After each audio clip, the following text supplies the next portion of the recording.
Good morning, everybody. I start like that every week, don't I? Of course, it's only good morning if you're watching this in a morning, but I suppose I'm particularly thinking of you who are going to be watching and listening live on this Sunday morning, the first Sunday in 2021, January the 3rd. So welcome to a brand new year. And we've got to say, for many of us, we'll have just been kind of tiptoeing into this year very carefully and very cautious. A lot have been saying, yeah, goodbye 2020, and are sort of looking forward to 2021 and what that holds for us. So welcome to you joining us. Thank you for saying hello there. I see your names pop up, which is encouraging to me, and also to encouraging to other people who are watching and listening in today as well. Also, welcome to you if you're watching at a different time of the week or year. We hope that what we share together in this talk and this time together will encourage you, will inspire you, will comfort you, all those sorts of things. So so here we are. Of course, some of the sad news is as we enter 2021, we've had to close our church building for corporate worship. We're still open for private prayer 3 mornings a week. But in terms of our gathering together physically for worship, you know, we've made the real tough decision as a church leadership and church council to once again pause our live interactive corporate worship on a Sunday morning, just because we're in this tier 4 thing, various levels of concern. And I personally don't want to look back in some weeks and somebody's got ill and we're thinking, why did we do that instead of just pausing and trusting God?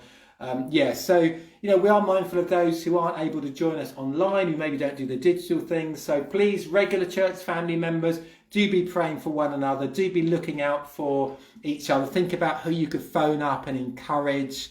You know, who have you missed? Who have you not seen for a while? So let's be hugely loving like that and understanding of one another during this next month and see what happens. And we'll keep you posted. We're going to keep an eye on things. I can say that we've got lots of fantastic plans for our church family, whether we're online or meeting in person, where leadership, we're really encouraged about the way God's leading us in some of the things that we're going to be doing this year. So more of that to come at another time. But for now, welcome to all of you. If this is your first time with us, thank you so much for joining us. I've been trying to encourage people at the beginning of the new year. Maybe this is a time just to look, to think about life and about where the whole kind of spiritual aspects of our lives could grow during this year. So some of you, of course, will have been making New Year's resolutions and all that kind of stuff. Some of you might have given up on that. You know, all the stats show that, you know, we typically last 3 or 4 weeks of these new things we're going to try. But nevertheless, it is a brand new year. It is a good opportunity to think hard and well and prayerfully about what is it that we want for ourselves and our families in 2021, particularly when we're not sure, you know, what's on the horizon. So we're going to be together and we're going to share the story of the wise men coming to visit Jesus, and we're going to see how this bit of the Christmas story can shape our 2021. Just before we crack on with that, to say that after this time, the talk, I'll be opening up our Zoom, coffee and chat. The invite should hopefully come up on the comments there. Any of you want to come and join me for a little bit? We're together half an hour max. You'd be very, very welcome. So I think before we crack on with our story of the wise men, which is going to come from Matthew 12, verse 1, I'm going to take a bit of it at a time, then talk through a bit of the story, then come back to a bit of the story. I think today I'm going to pray as we have this first Sunday of the year. So, dear God, thank you for being with us during our Christmas time. Thank you for being with those of us that were with family. Thank you for, we hope, being with those who spent a lot of the day on their own and being with them. Thank you for this brand new year. And we pray that you would help us to be searching and seeking something deeply meaningful and truthful and peace-bringing at the start of this year, something that will sustain us. So, Lord, help us as we open up our Bibles or listen to these stories, whether we're believers or we're not believers, whether we're full of faith or whether we're sceptical and doubtful today. Thank you that we are here listening in, and we just ask that this would be good for us and good for you. Amen. So, here we go then. So Matthew 12, beginning at verse 1. After Jesus was born in Bethlehem in Judea, during the time of King Herod, Magi from the east came to Jerusalem and asked, "Where is the one who was born King of the Jews? We saw his star when it rose and have come to worship him." So, and some versions say when it rose in the east. So as we travel with the wise men, we're going to be thinking about what we learn about God and ourselves far away in the east, rising of the star, what we learn when they get to Jerusalem, and then what we learn when they get to Bethlehem. So that's how we're going to go today. So what we learn then about what happens in the east and the rising of the star, what we learn there straight away is that Jesus is for everyone, because God's love is for everyone. This is Matthew's gospel. In Luke's gospel, in the story, the first visitors to come to visit Jesus, can you remember who were the ones that came? Yes, you are correct. They were shepherds, outcasts, those on the margins, those who were seen as being religiously unclean. They are the first people who get to see Jesus, the newborn king. And here in Matthew's Gospels, the first visitors are those who come from a distance, those who see a star in the east, maybe they're from the east, who have to travel from beyond another faithful, from another faith tradition perhaps.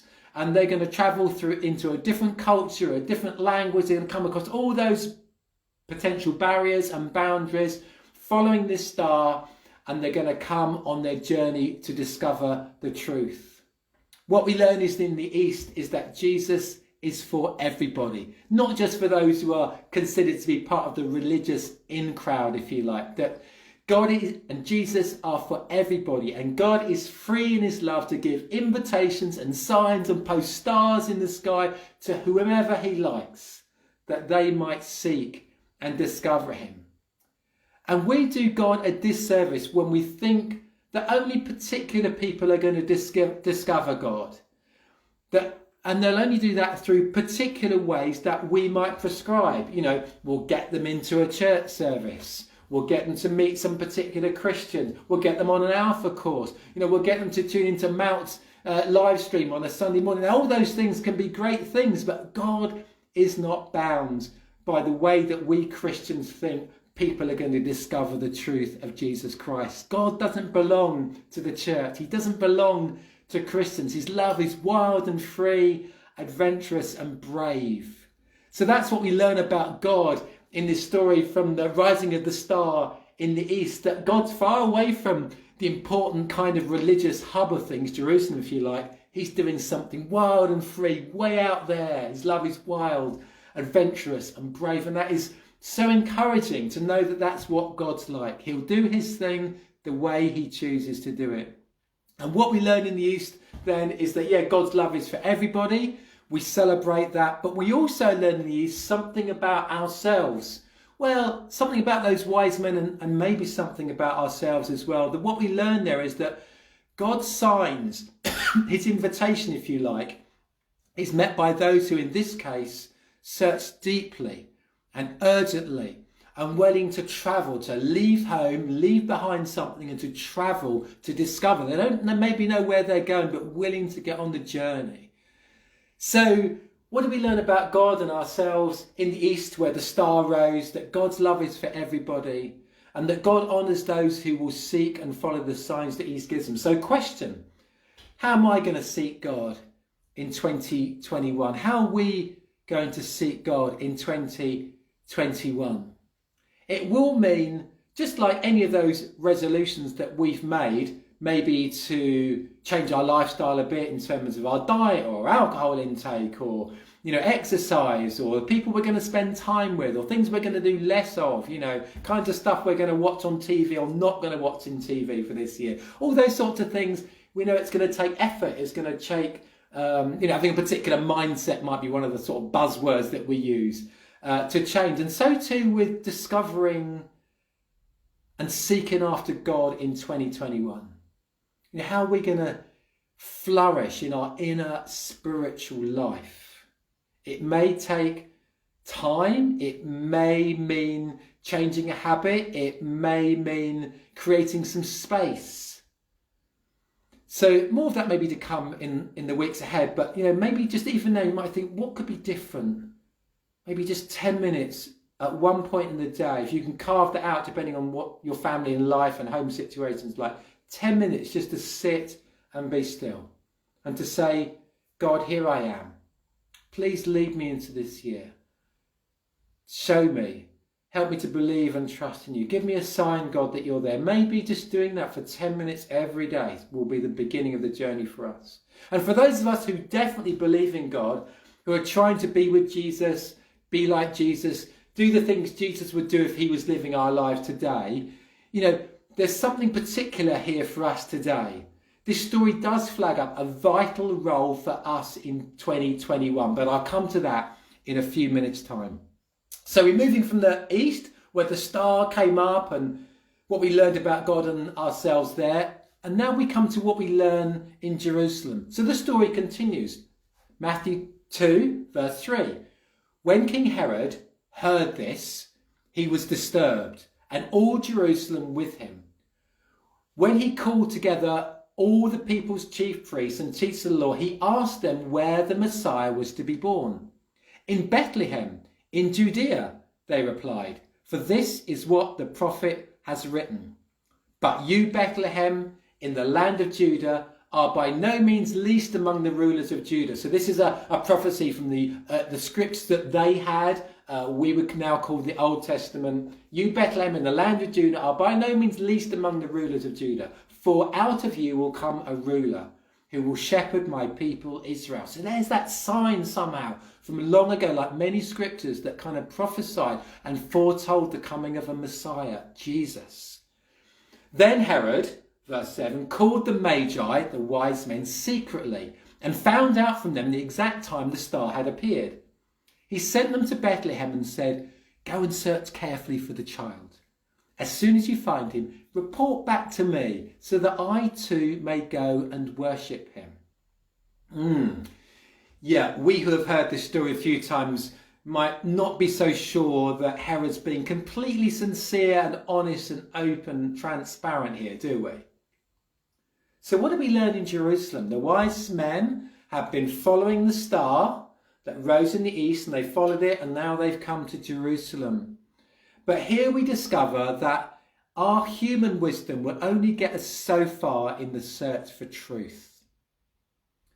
I can imagine if we were going on this journey with those wise men, and sometimes we think there were three of them because there were three gifts that will be given towards the end of this part of the Christmas story. But the likelihood there was lots more of them, maybe loads of them, maybe tens of them, travelling in and the term was caravan. That doesn't mean a modern caravan with two wheels, one axle, that sort of thing. It means a whole group of people, camels and other animals and supplies, and a whole journeying, travelling pilgrimage, if you like. But they get to Jerusalem, but they're not yet at Bethlehem, where the real action is. There's something supernatural that happens about that star appearing again and leading them that will be necessary. So they get to Jerusalem, they're having this conversation with Herod. Herod's trying to work out some stuff for them. It could be, they made a mistake. It could be that they thought, well, Jerusalem's got to be where it's at. They would have maybe known or discovered that it was a place of, a really important place for the Jewish people. All that Jewish history, the centre of the faith, temples, city walls, all that stuff, following the star, Jerusalem's got to be where it's at. But there was more that they were going to discover. But at least they've been on the journey, haven't they? I always love it when I hear someone say, when I've been talking about faith over the years, that there's something about the way they are opening up, or maybe even saying, well, there must be more to life. I'm not sure if I believe Malc. I'm not sure about this God, blah, blah, blah. But there's got to be more. When I look up and I see the stars, or I sit next to a river, or I see a kingfisher, or, I see a child smiling, or or there's laughter, or I just find myself laughing, or all those sorts of things. There's got to be more. There's got to be more to life. I love it when people are saying that. I love for people to discover the God who longs for a personal relationship with each of us. The God who at Christmas comes to us wrapped up in vulnerable human flesh. The one who in Christ will die for us instead of us. But that's a later bit of the story in a few weeks when we get to Easter. So, what we learn in the story that, our human wisdom can only get us so far. We can do all the searching, we can do reading. I encourage all those sorts of things. But there comes a time when some other information is going to be necessary. In this term, it was those people in Jerusalem who did know something about Bethlehem. And there was the star that rose again, which they will now follow. So there's something about that searching which we encourage and applaud. But there's more to come. Sometimes we get stuck in Jerusalem, so to speak. The second thing we learn in Jerusalem is that, some humility is required. Maybe they have made a mistake in thinking Jerusalem is where it's going to be at. Maybe they've kind of got stuck there. Mistakes will happen. It's about what we do with them. I was reading yesterday the story of a leading British politician who was interviewed on a radio talk show. He had opposed the British entry to the European Union in the 1970s, but a couple of decades later, he became a European commissioner. One of the bureaucrats who ran was not, the whole European enterprise. The caller said to him, "How can you represent an organisation you used to oppose?" And the politician replied brilliantly, "When I realised I'd made a mistake, I changed my mind. What do you do?" The caller had nothing to say. The wise men maybe made a mistake. And 3 times in the story, we see how they display amazing humility. And maybe that's what's necessary for us coming into this new year. Search again for truth, particularly when we look back to 2020 and we think about how so many things didn't work out, how our best laid plans didn't happen, how we felt we were out of control. And many of us found that, our lives and our circumstances were stripped bare, if you like, as we know people were lost. Their lives were lost, health was lost, education pathways were messed up, people were made redundant, put on furlough. So many things that we thought we were in control of fell away. And so maybe now we are having to exercise a little humility and say, you know what, Malc, I realise I'm not in control of my life. And I discovered that a long time ago, but sometimes I still try and grasp onto the idea that I'm the captain of my soul. I'm not. So the wise men 3 times display humility. First time, and they're even setting off to discover the king. It's likely that they were rich, well educated, whatever their kind of being magi or astrologers, they knew stuff. They would have been sought out as being wise people, but they are humble enough to see a star and to follow something. At the end, they will bow down and worship Jesus. That's going to take some humility. But for now, in the middle of the story at Jerusalem, the humility to face a possible mistake and go with a change of plan. Are you and me up for that? That we might have travelled so far on a journey through life. And we discovered that actually, whether we're in our 20s, 30s, 40s, 50s, 60s or beyond, actually we realise we thought we had it sorted. But of course, the older we get, we realise that we never had it sorted at all. That we learn that we're not in control. And so we are discovering that we need fresh help. So can I encourage us to, whatever it looks like for you and me, to exercise some humility. So, okay, I'm going to go and search out this God. I'm going to search for the truth. And lastly, in Jerusalem, we learn something that is still true today. That Jesus is a threat to the status quo. When King Herod heard this, the wise men, he was disturbed, we read, and all Jerusalem with him. The Christmas story is about the way in which Jesus turns our world upside down. Or some might say turns our world downside up. The background, of course, is that this is Jewish country in Israel. but is occupied by the Romans. It's part of the Roman Empire. There's Roman power all over the place. King Herod being the Roman kind of governor in charge, if you like. And there would have been Jewish collaboration. Some of the educated Jewish people would have collaborated with King Herod, with the Romans, partly for an easy life, partly because they would have got financial gain for it, partly because they would have given some status and position. So there's a kind of status quo that's going on here. And maybe those Jewish people have forgotten their call as they get in bed, so to speak, with the Romans. Maybe they've forgotten their vocation under God, to serve the living God, to love him with all their heart, soul, mind, and to love everybody else too. But, so too today, there will be those forces, people, opinions around us that when we come looking for Jesus, or we mention that we listen to something online about God, or we buy a Bible, or whatever it might be, likelihood is that somebody around us will knowingly or unknowingly seek to drag us back to the person that they know and that they feel secure with.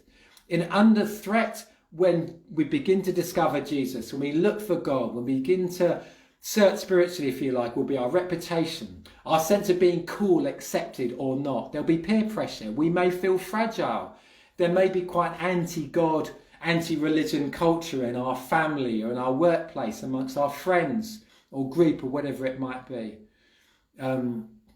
Often other people's criticism, taking the mick out of us, will be based, and I say this respectively, on their own fear and ignorance. Because that's what Jesus does. He comes along, and when we discover his love, one, he says that we are completely lovable, that we haven't got to achieve anything to receive the best life that he has for us.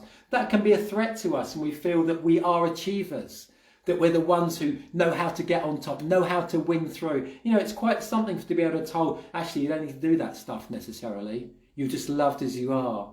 So we may be fearful of that, of losing control of our lives. And other people may criticise out of that fear, and they may criticise out of ignorance, because many people just don't know about this God that we Christians believe in. Sometimes over the years, what I've said to people is, tell me about the God that you don't believe in.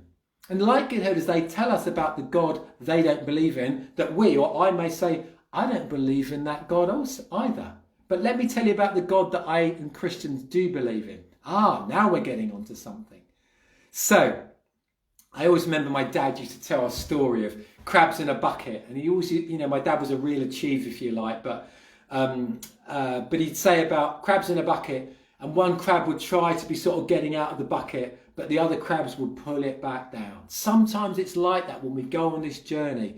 Like that with all of our New Year's resolutions into this year. There'll be something to pull us back, and it will take some grit, some determination from us to stick with it. And you'll have all my encouragement. So, for those of us who do have a belief in God, who are on this journey of living life with Jesus and for Jesus, we're still on that search as well. But for those of us that would consider ourselves wanting to be followers of Jesus, in 2021, this story does flag up a vital role for us this year, but I'm going to come to that in just a moment. Lastly, having thought about the star in the east and the wise men from the east and God being for everybody out there, we came to Jerusalem and we thought about how God still gives us a fresh sign there, because we might run out of energy, we might be lost, we might think we've arrived, but we haven't yet. The star will arise again. Now we come to Bethlehem. He sent them, did Herod, to Bethlehem, verse 8 of Matthew chapter 2, and said, go and search carefully for the child. As soon as you find him, report to me so that I too may go and worship him. Yep, we heard that bit a moment ago. And then it continues. After they had heard the king, they went on their way. And the star they had seen, when it rose, went ahead of them until it stopped over the place where the child was. When they saw the star, they were overjoyed. On coming to the house, they saw the child with his mother Mary, and they bowed down and worshipped him. Then they opened their treasures and presented him with gifts of gold, frankincense and myrrh. And having been warned in a dream not to go back to Herod, they returned to their country by another route. So what do we learn in Bethlehem about God then? We learn that God is willing to come to us, to his world and his search and rescue mission of love, humbly wrapped in human flesh as a baby. We learn that this Messiah here is revealed to the wider world. That's what Epiphany, which is this season of the Christmas story in the Christian tradition, it's called Epiphany, which means a revealing, an opening up, if you like. And we have the sense here that this Jesus here is open to the wider world. The wise men, represent all those that come from far away, but find in Jesus the love of God. Jesus is for everyone. So this is an occasion then for them and for us, one of deep joy, of wonder and worship. And the star rises again. That's what it does from Jerusalem to Bethlehem, which, brings them joy. They arrive, they see, they bow, they worship, they bring out their gifts, open up their treasures. And these are really expensive gifts as well, costly things that they give to Jesus. This is wonderful. So maybe we sense ourselves somehow with these magi, these wise men. Maybe we want that to be us, discovering Jesus for us. And maybe that's what will be our goal for these next few weeks or months for this year. We're going to nail this Christianity thing. Maybe we toyed with it in the past. Maybe we did become part of a church family. We did read up some stuff. We did read a gospel in the Bible. And for one reason or another, we let it go again. But maybe this is the year for us to rediscover that journey of coming to Jesus. Maybe for some of us, it'll be just, we kind of realise it does kind of add up, but we've never quite made that decision to say, okay, Jesus, I'm kneeling before you and I'm going to worship you. I'm going to give my life to you because you gave your life to me. Maybe we've never just actually done that. And that's all that we need to do is kind of, ink in something that was written in pencil, if you like. Maybe this is the year when we say, yes, Jesus, I'm yours. So they encounter Jesus. And what they then find out is that after that, they're going to be taking some new steps because they're going to travel home by different routes. That may be the same for us as well. When we give our lives to Christ, we discover all things anew. He gives us new purpose. He puts a new heart and love in our hearts. He gives us a new direction from here on in. Things won't be the same. So many of us, each of us who would consider ourselves a Christian or follow Jesus, would tell how things change for us in one way or another. It doesn't mean that we will go off and become missionaries in Africa or anything like that. It just means that we have a new perception, a new way of seeing everything around us. Our work, our family, our relationships, our finances, our health, all those things we now see through a different lens. We see them as Jesus sees our lives, full of love, wanting the best for us. So these magi come on their journey. And maybe we see ourselves this year finally kneeling with them and saying, Jesus, we are here for you. Wow, what a picture that must have been. So for those of us wondering what this year may hold for us, do go on that search for truth. Do look out for signs of God's presence and power and love in the world around you, in nature, and when you're walking, when you're reading. Think about how those magi, yes, cross boundaries of language, culture and religion. They weren't going to be boxed in as they sought the truth, and neither must we. We may wonder what 2021 holds for us on its horizon. We look forward to, the vaccine becoming so widely available. So that we get it wherever we might be on the table. And I must say, we do want to pray that it becomes available to those poorer countries as well, which, aren't right up there on the list and aren't able at the moment to be able to be given free access to how this drug is made and for it to be made locally in those countries. So we need to be praying for that as well. But it does give us some hope for this year. But this story is an encouragement for us to open up to new thoughts, new perspectives as we go into 2021. So, and finally, and lastly, what I was going to say to those of us that might consider ourselves already firmly believers and apprentices of Jesus, this story does flag up one potential role. I wonder what you think about it. Although, like any gospel story, we learn most from identifying from somebody in that story. So maybe we've identified with the wise men searching, finding, worshipping.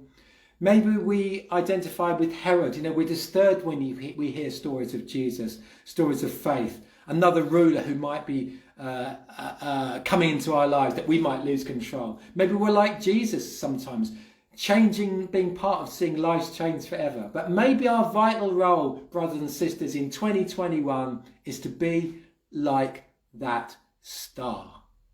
To live our lives in such a way that we point joyfully to somebody else. That there's something about our lives, be living in good times or bad times, that points, that guides towards that greater reality, that greater love, that greater wholeness, that future eternity which God promises us in Jesus, that great hope for all of us. Many people will be looking the other way, not caring about the fact that we're Christian. Yes, not our issue. Not everyone will be searching around us in our families, our work colleagues, and the places we go to, which isn't so many these days, I know.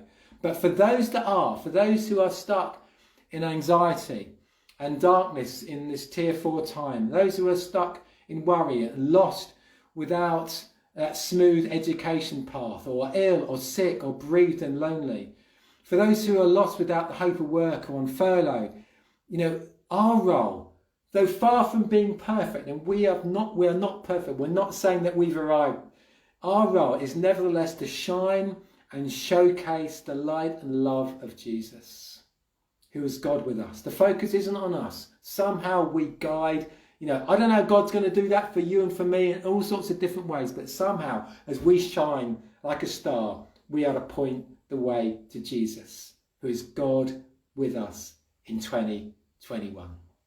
I'm going to pray.